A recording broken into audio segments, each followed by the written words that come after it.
Bazı diziler reyting rekorları kırıp tarihe geçer, bazıları ise sahip olduğu dev kadroya ve muazzam bütçeye rağmen sessiz sedasız aramızdan ayrılır. Ama bu, onların efsane olduğu gerçeğini değiştirmez. Bugün belki yanlış zamanda yayınlandığı için, belki de hak ettiği değeri bir türlü göremediği için gölgede kalmış ama aslında her saniyesi bir başyapıt kalitesinde olan 7 Türk tarih dizisini konuşacağız. Bazıları yarım kaldı, bazıları ise çoktan unutuldu. Listemizde öyle yapımlar var ki bu dizi nasıl biter diyeceğinize eminim. Hazırsanız gizli kalmış hazineleri gün yüzüne çıkarıyoruz.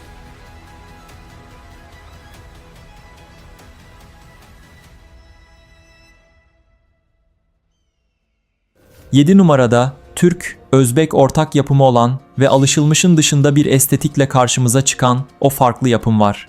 Moğol istilasına karşı tek başına direnen bir kahramanın görkemli bir görsellikle işlenen epik hikayesi Celaleddin Harzemşah. Celaleddin Harzemşah dizisi, klasik Türk tarihi anlatılarından farklı olarak Doğu estetiğini ve epik anlatımı bambaşka bir görsel dille sunuyor. Türk-Özbek ortak yapımı olması, diziye alışılmışın dışında bir atmosfer katıyor. Daha ilk sahnelerden itibaren Moğol istilasının yarattığı o büyük yıkımı ve çaresizliği iliklerinize kadar hissediyorsunuz. Celaleddin karakteri ise tam anlamıyla yalnız bir kahraman. Arkasında yıkılmış bir devlet, karşısında ise durdurulamaz bir güç var. Ama buna rağmen geri adım atmayan, sonuna kadar direnen bir lider portresi çiziliyor. Bu yönüyle dizi sadece bir savaş hikayesi değil, bir onur ve direnç destanı haline geliyor. Savaş sahneleri geniş ölçekli, sert ve gerçekçi. Özellikle Moğolların yarattığı tehdit hissi o kadar iyi verilmiş ki izleyici sürekli bir gerilim içinde kalıyor. Buna rağmen dizi beklenen ilgiyi tam anlamıyla göremedi ve zamanla gölgede kaldı. Oysa Celaleddin Harzemşah hem hikayesi hem de atmosferiyle hak ettiği değeri görse çok daha büyük bir fenomene dönüşebilecek potansiyele sahipti. İşte bu yüzden listemizin en özel gizli kalmış işlerinden biri. 6 numarada dev bütçesi ve Kenan İmirzalıoğlu gibi bir devle yola çıkmasına rağmen ekran ömrü çok kısa süren o talihsiz dev prodüksiyon var. Sadece 6 bölüm sürmesine rağmen atmosferi ve oyunculuklarıyla hala keşke devam etseydi dedirten bir yarım kalmışlık. Mehmet, Bir Cihan Fatihi. Mehmet, Bir Cihan Fatihi, Türk televizyon tarihinin en büyük beklentilerinden biriyle yola çıkan ama en kısa sürede ekranlara veda eden projelerden biri oldu. Kenan İmirzalıoğlu gibi güçlü bir ismin başrolde olması daha en başından çıtayı inanılmaz yükseltmişti. Dizi, Fatih Sultan Mehmet'in yalnızca fetheden yönünü değil, onun iç dünyasını, kararsızlıklarını ve insan yönünü de göstermeyi hedefliyordu. Bu yaklaşım aslında çok cesurdu. Çünkü izleyici alışılmış kahraman anlatısından farklı bir Fatih portresiyle karşılaşıyordu. Prodüksiyon kalitesi, kostümler ve set tasarımı oldukça iddialıydı. Özellikle saray sahneleri ve atmosfer dönemin ihtişamını başarıyla yansıtıyordu. Ancak senaryo akışı ve tempo problemleri dizinin izleyiciyle bağ kurmasını zorlaştırdı. Sadece 6 bölüm sürmesine rağmen hala keşke devam etseydi dedirten nadir yapımlardan biri. Çünkü içinde gerçekten büyük bir potansiyel vardı. Doğru zamanda ve doğru kurguyla çok daha büyük bir başarı elde edebilirdi. Bu yüzden Mehmet, Bir Cihan Fatihi, yarım kalmışlığıyla bile unutulmayan, değeri sonradan anlaşılan dizilerden biri olarak listede yer alıyor. 5 numarada, Türk televizyonlarında daha önce hiç denenmemiş bir ölçekte, deniz savaşlarını merkeze alan o cesur proje var. Teknik aksaklıklar ve değişimlerin gölgesinde kalsa da, deniz tarihimize vurgu yapan sahneleriyle listede olmayı sonuna kadar hak eden Barbaroslar, Akdeniz'in Kılıcı. Barbaroslar, Akdeniz'in Kılıcı, Türk televizyonlarında alışılmışın dışına çıkarak deniz tarihine odaklanan nadir projelerden biri oldu. Kara savaşlarına alışmış izleyici için açık denizlerde geçen mücadeleleri izlemek başlı başına farklı bir deneyimdi. Barbaros Hayreddin Paşa'nın yükselişi ve Akdeniz'de kurulan Türk hakimiyeti dizinin ana omurgasını oluşturuyor.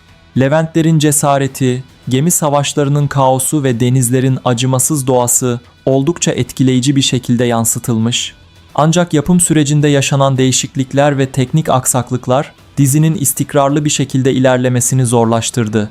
Bu da hak ettiği ilgiyi tam anlamıyla görmesini engelledi. Buna rağmen özellikle deniz sahneleri ve atmosferiyle Türk dizi tarihinde cesur bir adım olarak anılmayı başardı. Eğer daha stabil bir yapım süreci olsaydı çok daha büyük bir etki yaratması kaçınılmazdı. Barbaroslar eksiklerine rağmen yaptığı yenilikle değeri bilinmeyen efsane unvanını sonuna kadar hak ediyor. 4 numarada sadece bizim değil tüm dünyanın saygı duyduğu bir ismi, hak ettiği o ağırbaşlı ve görkemli tonla anlatan bir yapım var. Kudüs'ün fethini ve İslam dünyasının birliğini ilmek ilmek işleyen, günümüz dünyasına da çok şey söyleyen bir destan, Selahaddin Eyyubi. Selahaddin Eyyubi dizisi sadece bir tarihi karakteri değil, bir ideali, bir birliği ve bir davayı anlatıyor. Kudüs'ün fethi gibi insanlık tarihinin en önemli olaylarından birini merkezine alan bu yapım, ağırbaşlı ve saygılı tonuyla dikkat çekiyor. Dizi Selahaddin'i yalnızca bir komutan olarak değil, adaletli, sabırlı ve stratejik bir lider olarak ele alıyor. Onun İslam dünyasını bir araya getirme çabası, günümüzle de bağ kuran güçlü bir mesaj içeriyor.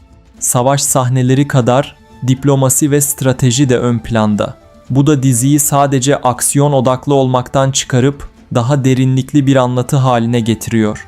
Atmosferi, müzikleri ve karakter işleyişi oldukça özenli. Ancak tüm bu güçlü yönlerine rağmen geniş kitlelere ulaşma konusunda beklenen patlamayı yapamadı. Oysa içerdiği mesajlar ve anlatım diliyle çok daha büyük bir etki yaratabilecek bir yapıdaydı. Selahaddin Eyyubi tam da bu yüzden değeri zamanla daha iyi anlaşılacak diziler arasında yer alıyor. 3 numarada Selefi'nin devasa başarısının gölgesinde kalmış olsa da aslında ondan çok daha karanlık, politik ve derinlikli bir hikaye sunan O Saray draması var. Kadınların yönetimdeki gücünü ve imparatorluğun en zorlu dönemlerini muazzam bir oyuncu kadrosuyla anlatan Muhteşem Yüzyıl Kösem. Muhteşem Yüzyıl Kösem, büyük bir efsanenin devamı olmanın yüküyle başlayan ama aslında çok daha derin ve karanlık bir hikaye sunan bir yapımdı. Bu dizi, sarayın ihtişamından çok, iktidarın bedelini ve gücün karanlık yüzünü anlatmayı tercih etti. Kösem Sultan'ın yükselişi, zekası ve hayatta kalma mücadelesi dizinin merkezinde yer alıyor. Kadınların yönetimdeki etkisi ve saray içindeki güç dengeleri oldukça sert ve gerçekçi bir şekilde işleniyor. Oyunculuk performansları üst düzey. Özellikle karakterlerin psikolojik derinliği izleyiciye klasik bir tarih dizisinden çok daha fazlasını sunuyor. Her kararın bir bedeli var ve bu bedeller dizide açıkça gösteriliyor. Özellikle Genç Osman ve 4. Murat gibi isimlerin ilk defa bu kadar ayrıntılı işlenmesi çok dikkat çekmişti. Ancak ilk serinin gölgesinde kalması, dizinin hak ettiği ilgiyi tam olarak görmesini engelledi. Oysa anlatım dili ve cesaretiyle belki de Selefinden daha bile iddialı bir işti. Muhteşem Yüzyıl Kösem, bugün geriye dönüp bakıldığında kıymeti sonradan anlaşılan yapımların başında geliyor. 2 numarada savaş koreografileri ve aksiyon sahneleriyle Türk dizi tarihinde çıtayı arşa çıkaran o muazzam yapım var.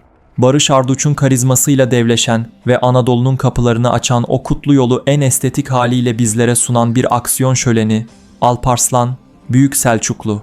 Alparslan, Büyük Selçuklu aksiyon ve savaş sahneleriyle Türk dizi tarihinde çıtayı gerçekten yukarı taşıyan yapımlardan biri oldu. Daha ilk bölümlerden itibaren tempo, görsellik ve karakter karizması izleyiciyi yakalamayı başarıyor. Barış Arduç'un Alparslan yorumu dizinin en güçlü yanlarından biri. Karakterin hem lider hem de savaşçı yönü oldukça etkileyici bir şekilde yansıtılıyor. Bu da izleyicinin karakterle güçlü bir bağ kurmasını sağlıyor. Savaş koreografileri, kamera açıları ve sahne geçişleri oldukça dinamik. Her bölümde bir aksiyon, bir çatışma ve yükselen bir gerilim var.